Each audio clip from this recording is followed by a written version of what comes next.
और आइए विस्तार से खबरों का रुख करेंगे। संसद भवन परिसर में विपक्ष का विरोध प्रदर्शन जारी है। नए श्रम कानून के खिलाफ विपक्ष एकजुट है। प्रदर्शन में सोनिया गांधी शामिल हुई हैं, प्रियंका गांधी शामिल हुई हैं, मल्लिकार्जुन खड़गे यहां पर नजर आ रहे हैं। राहुल गांधी भी इस प्रदर्शन में शामिल हैं। इंडिया गठबंधन के नेता, इस गठबंधन में जो इंडिया गठबंधन के दल हैं, उन्हीं के नेता फिलहाल प्रदर्शन के लिए संसद भवन परिसर में, तस्वीरें आप देख रहे हैं, नारेबाजी करते हुए, हाथ में बैनर पोस्टर लेकर।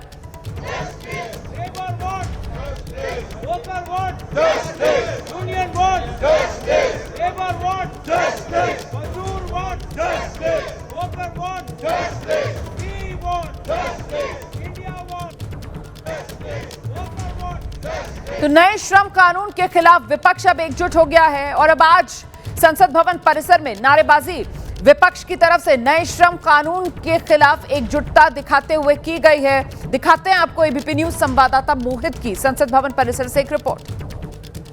वेज कोड पर बड़ा प्रदर्शन विपक्ष का संसद भवन के मकर द्वार पर इस वक्त हो रहा है। हमारे पीछे अब तस्वीरों में देखेंगे कि सोनिया गांधी, मल्लिकार्जुन खड़गे, राहुल गांधी सहित तमाम विपक्ष के जो नेता हैं, हाथों में बैनर, हाथों में पोस्टर लेके प्रदर्शन कर रहे हैं। और सीधे तौर पर इनका कहना है कि जो 29 लॉज जो है वो प्रोटेक्ट नहीं कर रहे हैं मजदूरों को, लिहाजा एक बड़ा प्रदर्शन। देखिए, प्रियंका गांधी भी आपको तस्वीरों में दिखाई देंगी। सोनिया गांधी ने हाथ में खुद यहाँ पे पोस्टर पकड़ा हुआ है, जो है लगातार संसद के भीतर, संसद के बाहर इस मुद्दे को उठाने को लेकर जो है विपक्षी दल और कांग्रेस पार्टी जो है आमादा है और वो कह रही है कि इसी मुद्दे पर जो है सरकार को जवाब देना होगा। इसके अलावा आप देखेंगे कि यहाँ पर जो है जेबी माथर भी मौजूद है, विजय भी मौजूद है, तमाम जो कांग्रेस के सांसद हैं वो आपको इन तस्वीरों में दिखाई देंगे। इसके अलावा राहुल गांधी आपको तस्वीरों में दिखाई देंगे। तो प्रदर्शन का जो दायरा है, जो श्रम कानून है, उसको लेकर जो है लगातार कांग्रेस पार्टी बढ़ाती हुई नजर आ रही है। उनका कहना है कि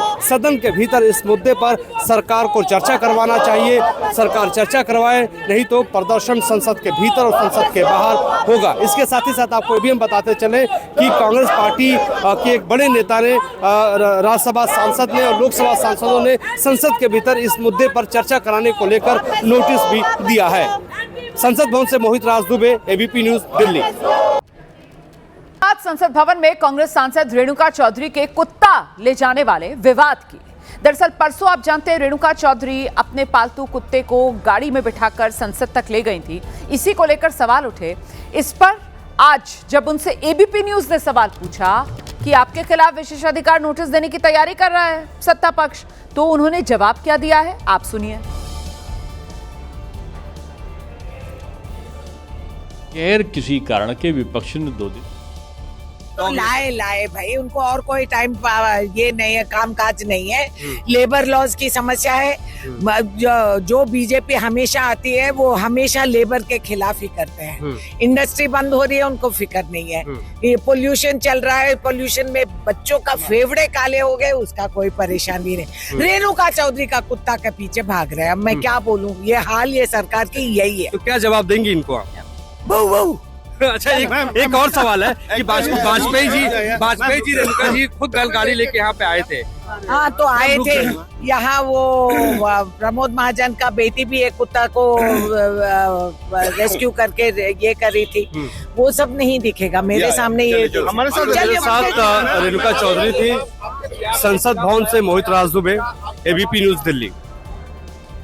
तो रेणुका चौधरी को आप सुन रहे थे, वो कह रही हैं कि सिर्फ और सिर्फ ध्यान भटकाने के लिए बीजेपी बेबात के मुद्दे को मुद्दा बनाने की कोशिश कर रही है। मुद्दा आज विपक्ष लेबर लॉ का उठा रहा है, श्रम कानून, उसको लेकर विपक्ष की तरफ से विरोध प्रदर्शन किया जा रहा है और ऐसे में असली मुद्दों से ध्यान भटकाने के लिए ही रेणुका चौधरी कह रही हैं कि वो गाड़ी में बिठाकर अपने पालतू कुत्ते को ले आई, तो इसको जबरदस्ती बीजेपी की तरफ से मुद्दा बनाया जा रहा है। साथ ही इस मौके पर उन्होंने बीजेपी सांसद का भी जिक्र किया, जो स्ट्रे डॉग होता है उससे दुलार करती हुई संसद भवन परिसर में नजर आई थी। तो ये विवाद जो पूरा गर्मा रहा है उस पर रेणुका चौधरी क्या कह रही हैं, सुनाते हैं। आप ही के खिलाफ नोटिस ला रहे हैं लोग। आप तो लाए भाई, उनको और कोई टाइम ये नहीं है, काम काज नहीं है, लेबर लॉज की समस्या है। जो बीजेपी हमेशा आती है वो हमेशा लेबर के खिलाफ ही करते हैं। इंडस्ट्री बंद हो रही है, उनको फिक्र नहीं है। ये पोल्यूशन चल रहा है, पोल्यूशन में बच्चों का फेफड़े काले हो गए, उसका कोई परेशानी नहीं। रेणुका चौधरी का कुत्ता के पीछे भाग रहे हैं। अब मैं क्या बोलूं, ये हाल ये सरकार की यही है। तो क्या जवाब देंगी इनको आप? बहु बहु। अच्छा, एक और सवाल है कि वाजपेयी जी रेणुका जी खुद बैलगाड़ी लेके यहाँ पे आए थे। हाँ, तो आए थे यहाँ। वो प्रमोद महाजन का बेटी भी एक कुत्ता को रेस्क्यू करके ये करी थी। वो सब नहीं दिखेगा मेरे सामने। ये हमारे साथ रेणुका चौधरी थी, संसद भवन से मोहित राज दुबे, एबीपी न्यूज दिल्ली।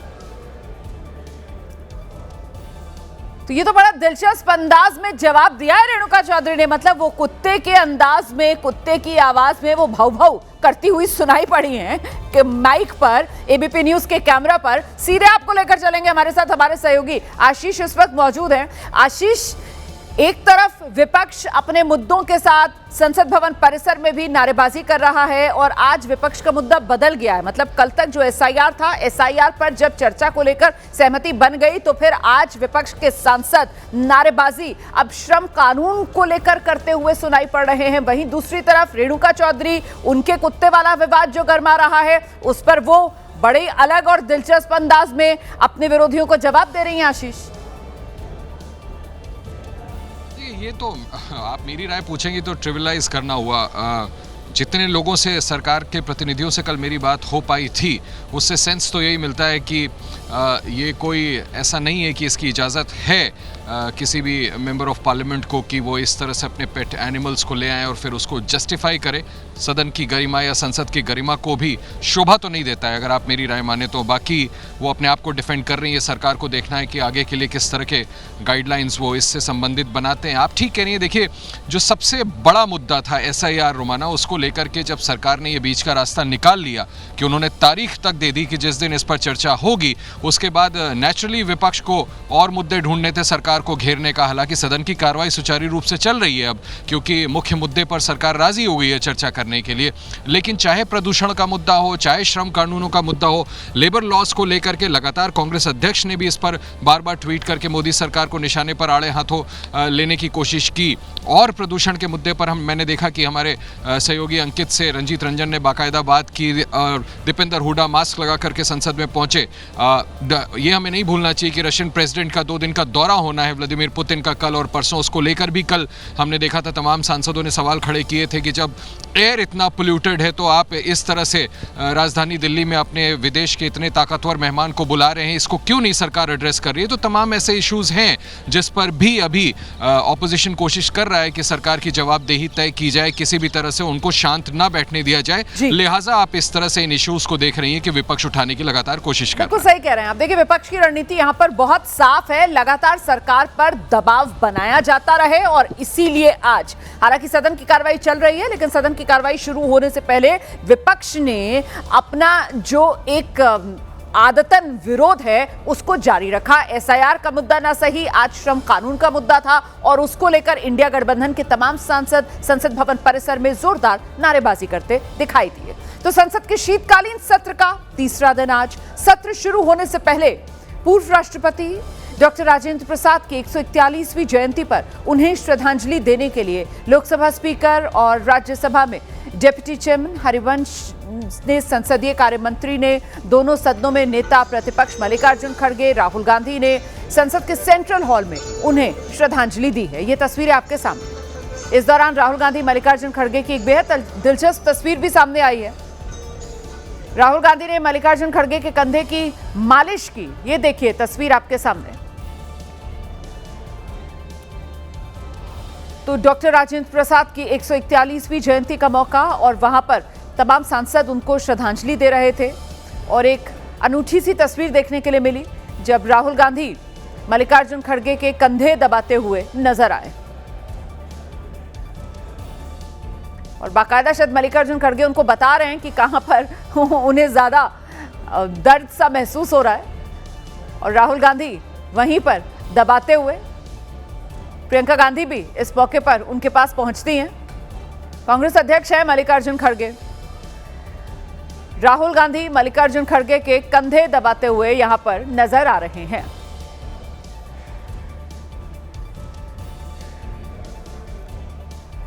अगली खबर का रुख करेंगे। महाराष्ट्र के पुणे में हैरान करने वाला एक मामला सामने आया है। यहां कार का एक पहिया निकल गया, लेकिन नशे में धुत ड्राइवर इसके बाद भी कार को हाईवे पर तेज रफ्तार के साथ दौड़ाता रहा। रोंगटे खड़े करने वाली ये तस्वीर देखिए, कैसे कार लगातार तेज रफ्तार आगे बढ़ रही है।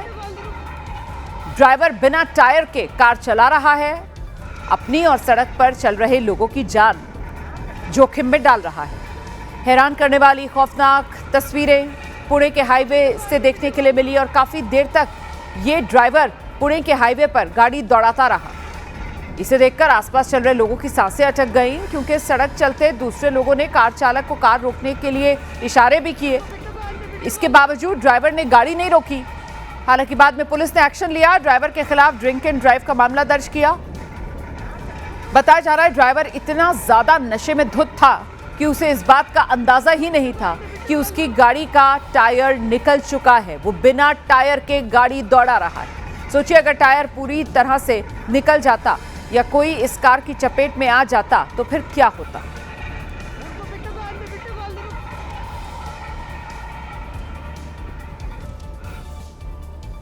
उधर जयपुर में ट्रैफिक पुलिस की सख्ती से कार चालकों में हड़कंप मचा हुआ है। ट्रैफिक पुलिस ने 100 चार पहिया वाहनों को जब्त किया है, जिनके शीशों पर ब्लैक फिल्म चढ़ी हुई थी। जब्त किए गए 4 पहिया वाहनों में 33 तो थार हैं, 21 स्कॉर्पियो हैं और 44 अन्य वाहन हैं। इन सभी पर ब्लैक फिल्म लगी थी।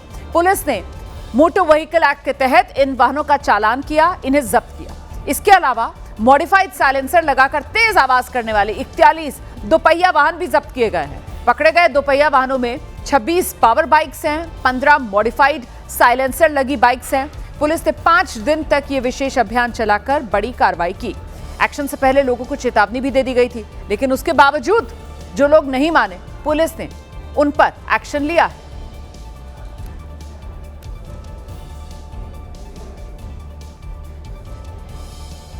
उधर छत्तीसगढ़ की राजधानी रायपुर में तेज रफ्तार का कहर देखने को मिला। मोवा ओवरब्रिज पर तेज रफ्तार 2 कार्स की आमने सामने की टक्कर हो गई और यह टक्कर इतनी जबरदस्त थी कि दोनों कार्स का अगला हिस्सा बुरी तरह से क्षतिग्रस्त हो गया। वीडियो देखिए आप। भिड़ंत हुई है। भिड़ंत के बाद कार के कई हिस्से सड़क पर बिखरे हुए हैं। गनीमत ये रही, टक्कर के बाद कार के एयरबैग्स खुल गए, जिसकी वजह से किसी की जान का नुकसान नहीं हुआ। इस हादसे में दोनों कार में सवार 3 लोगों को गंभीर चोटें आई हैं।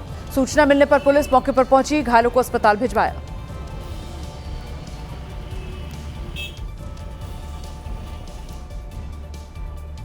उधर लखनऊ के काकोरी हाईवे पर दर्दनाक एक्सीडेंट हुआ है, जिससे अफरा तफरी मच गई। एक तेज रफ्तार बाइक पानी डाल रहे टैंकर से टकरा गई, जिसपे मां और बेटे बुरी तरीके से घायल हुए। बाद में इलाज के दौरान दोनों की मौत हो गई है। दरअसल ये जो हादसा है वो काकोरी किसान पथ आउटर रिंग रोड पर हुआ है। यहाँ एक टैंकर पेड़ पौधे में पानी डाल रहा था और तभी तेज रफ्तार से आ रही बाइक उससे टकरा गई। बाइक पर मां बेटे सवार थे, किसी रिश्तेदार के अंतिम संस्कार में शामिल होने के बाद लौट रहे थे और तभी उनकी बाइक टैंकर से टकराई। टक्कर इतनी भयंकर थी, पहले इलाज के दौरान मां ने दम तोड़ा और सिर्फ 10 मिनट के बाद बेटे की भी मौत हो गई।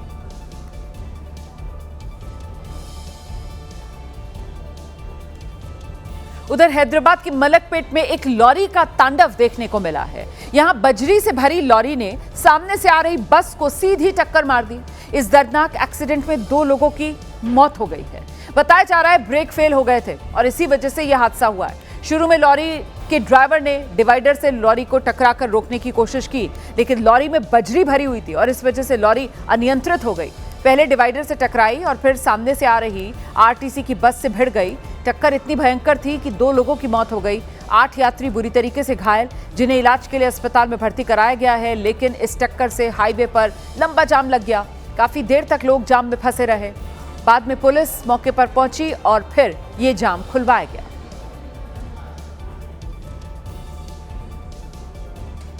वहीं उत्तर प्रदेश के बलिया में पुलिस का जबरदस्त एक्शन। यहां 10 साल के बच्चे की हत्या कर शव को बोरे में छिपाने वाले हत्यारे प्रतीक वर्मा को पुलिस मुठभेड़ के बाद गिरफ्तार कर लिया गया है। आपको बता दें, पुलिस ने 48 घंटे में आरोपी की तलाश की और जैसे ही पुलिस को आरोपी प्रतीक वर्मा की लोकेशन मिली, पुलिस उसे पकड़ने के लिए पहुंच गई।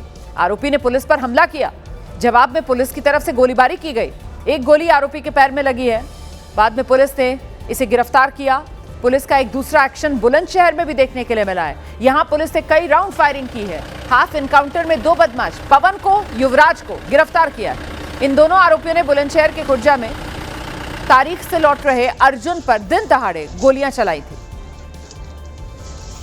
एक बड़ी खबर उत्तर प्रदेश से आ रही है। यूपी में बांग्लादेशी घुसपैठियों पर बड़ा एक्शन। सीएम योगी के निर्देश के बाद हरकत में आया है प्रशासनिक अमला। सीएम योगी ने 17 नगर निकायों को निर्देश दिए। रोहिंग्या बांग्लादेशियों की लिस्ट बनाने के निर्देश। कमिश्नर और आईजी को सौंपी जाएगी लिस्ट। घुसपैठियों की लिस्ट पहले चरण में बांग्लादेशी घुसपैठियों के लिए बनेंगे बाकायदा डिटेंशन सेंटर। सीधे आपको लेकर चलेंगे। हमारे साथ हमारे सहयोगी विवेक राय इस वक्त मौजूद हैं। जरा विवेक से जानते हैं, विवेक, क्या है तैयारी यूपी सरकार की घुसपैठियों की पहचान और उनको बाहर खदेड़ने के लिए?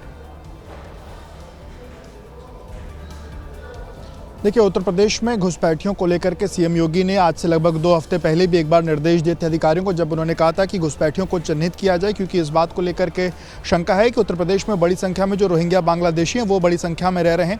और उसको लेकर के एक बड़ी जो चीज़ है, क्योंकि नगर निकायों को आज एक बड़ा निर्देश दिया गया और इसमें नगर निकायों को निर्देश देने के पीछे का जो मकसद है, क्योंकि अलग अलग जो नगर निकाय हैं उसमें जो कूड़ा बिनने की जो कंपनियां हैं उनके पास जो एम्प्लॉयज़ हैं उसमें इस बात का शक है कि उसमें ये रोहिंग्या बांग्लादेशी हैं। लखनऊ की मेयर ने भी इसको लेकर के पिछले दिनों सीएम को एक लेटर लिखा था, जिसमें उन्होंने इस बात का जिक्र किया था कि लगभग 80% के आसपास में जो रोहिंग्या बांग्लादेशी हैं वो लखनऊ में काम कर रहे हैं। इसको लेकर के लगातार जो कागजात चेकिंग की प्रक्रिया है वो भी उत्तर प्रदेश में अलग अलग जगहों पर चलाई जा रही है। और अब उत्तर प्रदेश के मुख्यमंत्री ने अधिकारियों को इस बात को लेकर कहा है कि जो 17 नगर निगम है उन सभी 17 नगर निगम में इस बात की चेकिंग की जाए कि जो भी रोहिंग्या बांग्लादेशी हैं उनके कागजात चेक किए जाए। बहुत शुक्रिया आपका इस तमाम जानकारी के लिए विवेक। राजाराम छात्रावास के बाहर किसी छात्र को पीटा गया, जिसके बाद वो प्रेक्टोरियल बोर्ड के ऑफिस पहुंचे थे और वहां पर उनकी जो कहासुनी है वो प्रेक्टोरियल बोर्ड के जवानों के साथ हुई। उसके बाद भेजा गया और जब वो वापस जाते हैं तो बिरला छात्रावास से बड़ी संख्या में छात्र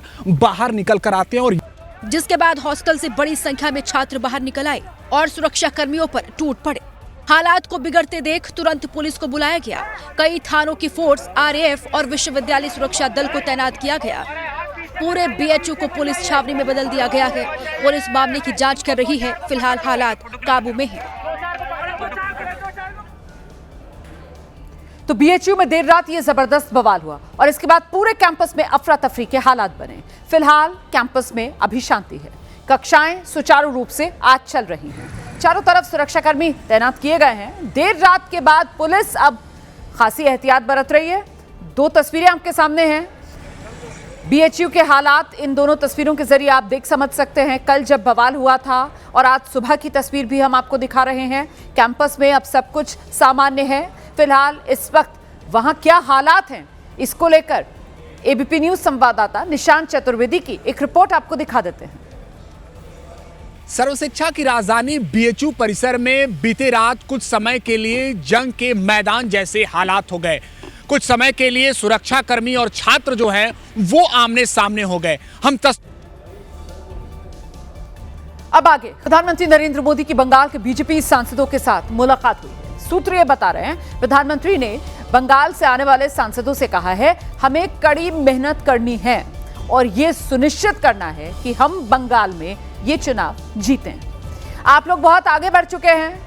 इस सत्ता के खिलाफ लड़ाई को जारी रखना होगा। प्रधानमंत्री नरेंद्र मोदी की तरफ से जो बंगाल से आने वाले सांसदों से मुलाकात हुई है, उसी मुलाकात में ये तमाम बातें सांसदों से कही गई हैं। प्रधानमंत्री नरेंद्र मोदी ने बंगाल के सांसदों से मुलाकात कर कहा है हमें कड़ी मेहनत करनी है, ये सुनिश्चित करना है कि बंगाल में चुनाव जीतें। बंगाल चुनाव जीतें ये सुनिश्चित करें। आप लोग बहुत आगे बढ़ चुके हैं। इस सत्ता के खिलाफ लड़ाई को जारी रखना होगा। केंद्र सरकार की योजनाओं के लाभार्थियों से लगातार संपर्क करने को भी प्रधानमंत्री नरेंद्र मोदी ने बीजेपी सांसदों से कहा है। सोशल मीडिया के जरिए केंद्र सरकार के काम को भी जनता तक पहुंचाने का निर्देश प्रधानमंत्री नरेंद्र मोदी की तरफ से बंगाल से आने वाले सांसदों को दिया गया है। और साथ ही एसआईआर को लेकर कहा कि यह शुद्धिकरण की प्रक्रिया है होनी ही है। सीधे आपको लेकर चलेंगे, हमारे साथ हमारे सहयोगी पवन गौड़ इस वक्त मौजूद हैं। पवन, बंगाल से आने वाले बीजेपी सांसदों को प्रधानमंत्री नरेंद्र मोदी ने आने वाले समय में होने वाले बंगाल विधानसभा चुनाव के लिए क्या मंत्र दिए इस मुलाकात में? देखिए, अब से थोड़ी देर पहले प्रधानमंत्री की तमाम जो बीजेपी के पश्चिम बंगाल के जो लोकसभा और राज्यसभा के सांसद हैं उनसे मुलाकात हुई। मुलाकात में प्रधानमंत्री ने सबका सबसे पहले हालचाल जाना। जिस तरह से खगेन मुर्मू के साथ जिस तरह से टीएमसी जो कार्यकर्ताओं के द्वारा मारपीट हुई थी, उसके बाद में उन्होंने उनका हालचाल भी जाना। उसके साथ में उन्होंने कहा कि आपको लगातार एसआईआर को लेकर चर्चा हुई। उन्होंने कहा कि ये एसआईआर जो है एक शुद्धिकरण की प्रक्रिया है और इसको ठीक से कराया जाना चाहिए, इस पर आप लोग को नजर रखनी चाहिए। उसके साथ साथ जिस तरह से सोशल मीडिया इन्फ्लुएंस अपना बढ़ाना है, तमाम लोगों के साथ में संपर्क करना है, केंद्र सरकार की योजनाएं हैं उनको बताना है, उन लोगों के संपर्क करना है कि जिसको लाभ नहीं मिल पा रहा हो उनको केंद्र सरकार की योजनाओं का लाभ दिलवाना है। उनके अलावा अगर बात करें तो प्रधानमंत्री ने साफ कहा कि जो केंद्र सरकार की योजनाओं के लाभार्थी हैं उनसे आप लगातार संपर्क करते रहिए, लगातार उनको बताइए कि केंद्र सरकार की कौन कौन सी योजना का लाभ उनको मिल रहा है, किस तरह से उनके जीवन में एक परिवर्तन आ रहा है। तो इन सब विषयों को लेकर प्रधानमंत्री ने तमाम सांसदों से चर्चा की और कहा है कि आप लगातार जमीन पर बने रहिए, क्योंकि अब अगले मार्च अप्रैल के अंदर पश्चिम बंगाल में विधानसभा चुनाव होना है। ऐसे में लगातार जमीन पर प्रेजेंस बनाए रखना बहुत जरूरी है। तो ऐसे में प्रधानमंत्री ने तमाम सांसदों को इस तरह दिशा निर्देश दिए हैं।